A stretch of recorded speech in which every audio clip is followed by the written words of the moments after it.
Cushing, and welcome to another helping of my favorite foods. Today, I'm going to make for you probably the most famous Canadian recipe ever. Everybody loves this recipe. Reimagined and shrunk down into a delicious bite-sized morsel. Get ready for mini maple butter tarts. Okay, pastry first. So many great things that I want to tell you about butter tarts. First thing I gotta focus on is the pastry. I'm using some always unsalted butter. I've got about a half a cup here, or 4 ounces, 125 grams. And I like to cut it up into small pieces. And until I get everything else ready, put it on a piece of parchment and pop it in the freezer. So here's my secret recipe for making the best butter tarts. Again, remember I said at the beginning it's reimagined. I'm going to show you how. There's a few ways that it is reimagined. I'm starting with a cup or 250 ml all-purpose flour. To that, I'm going to add a third of a cup or 80 ml of pastry flour. I'm going to go in with a little bit of salt. And now I'm going to get my butter. So butter's going to go in. And I'm going to use this contraption. This guy is a great tool to have, super inexpensive, pastry cutter. You can also make this in the food processor, but I'm going classic in one way, in the sense that I'm making it old school, but I'm really messing with this recipe. So the butter tart, as I was saying, is probably the most famous Canadian recipe ever. Why do I want to mess with it? Well, it's famous, it's amazing, but I wanted to add something a little bit different to it, a little unique.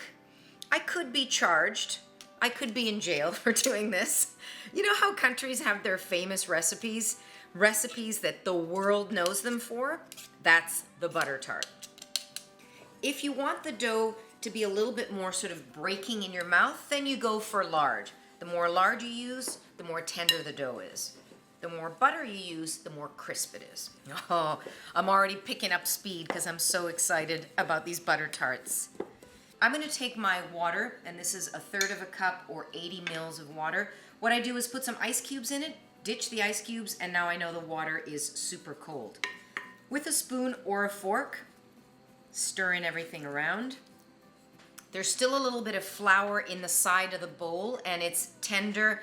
And by the way, did you notice something? I have not touched the dough with my hands yet.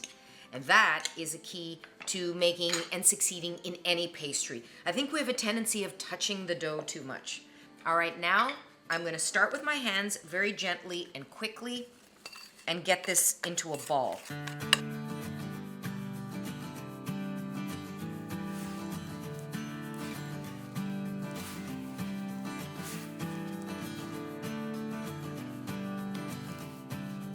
So that was pretty quick.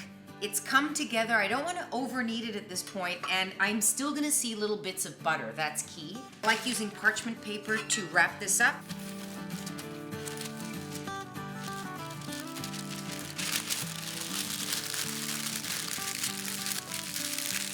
And that's going in the fridge.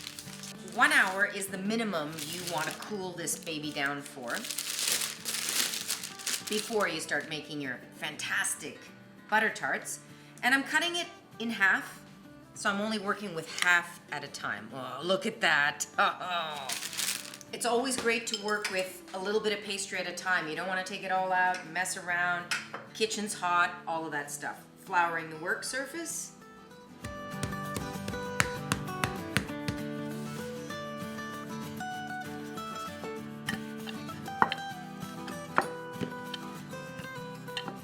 This is what they're going to fit into, so I want to make sure my pastry is super thin so I'm not getting a big wad of pastry.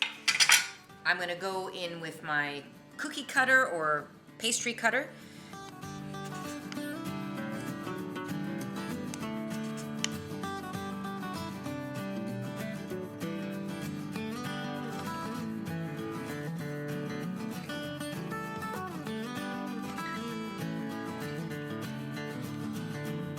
I'm going to put these in the freezer for about 20 minutes while I prepare the filling.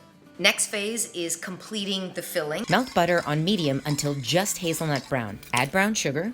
Maple syrup is now going in. 1/4 cup of maple syrup. A little vanilla. A pinch of salt. And 1 egg.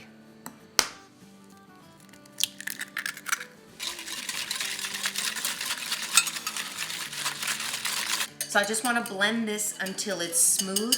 The brown butter and the maple syrup, ridiculous. So even though I'm messing with this recipe, and I am messing with it, all the ingredients are still quintessentially Canadian. So I added that maple syrup, can't get more Canadian than that. I'm adding one more quintessentially Canadian ingredient, and that is, instead of raisins, I'm going with dried blueberries. Check these out. I've got my oven now heating at 375. It smells so ridiculously good. Whoa. Now it's filling time. So now, oven's on, blueberries are in, filling is going in. And I don't want to fill them too much because I don't want them to overflow. Here we go.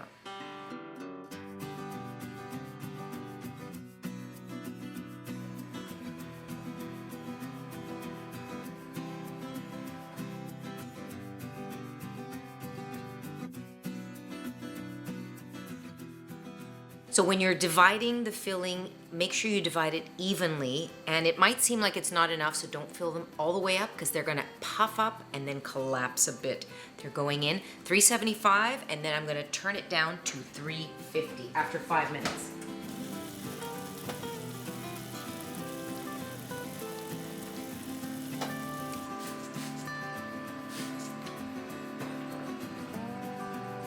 The total baking time was 18 to 20 minutes. I let them cool for 5 minutes. Can't wait any longer. Going in.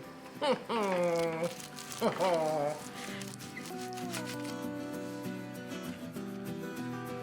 my goodness.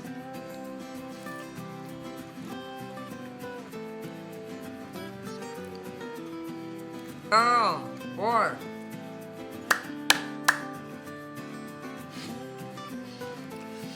Now I'm in big trouble because I said I made them small so that I only ate one little one, but truly I could eat many more than one little one. This is fantastic. You're gonna love it. Thank you for joining me on My Favorite Foods.